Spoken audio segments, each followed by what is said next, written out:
Labor's proposal to bring services such as water, energy, and rail into public ownership would be cost-free, John McDonnell has said. The Shadow Chancellor says he wants to put public services irreversibly in the hands of workers so they can never again be taken away.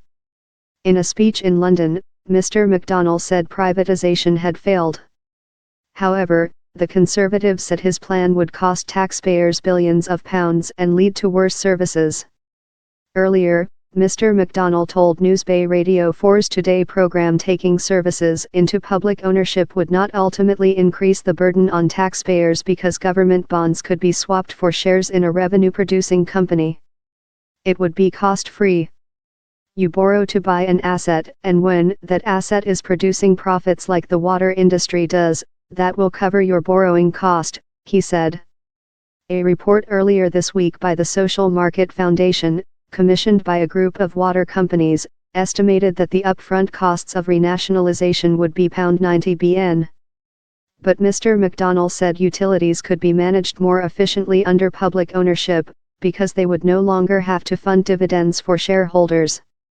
They've given out £18 billion of dividends to their shareholders, sometimes they've actually given out more in dividends than they've made in profits, he told the Newsbay.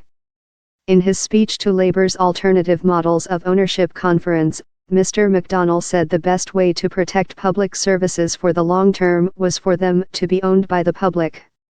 He said, the next Labour government will put democratically owned and managed public services irreversibly in the hands of workers and of those who rely on their work. Public services could be made more responsive and effective by bringing together the people who use them, workers and expert managers, the Shadow Chancellor said. He said, we aren't going to take back control of these industries in order to put them into the hands of a remote bureaucracy, but to put them into the hands of all of you, so that they can never again be taken away. Public ownership is not just a political decision, it's an economic necessity.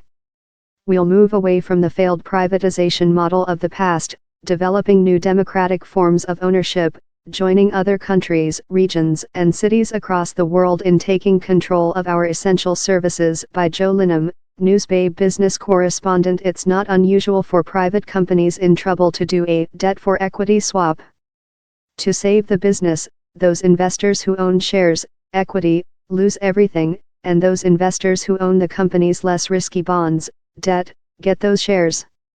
Swapping government debt for private company shares is unusual though.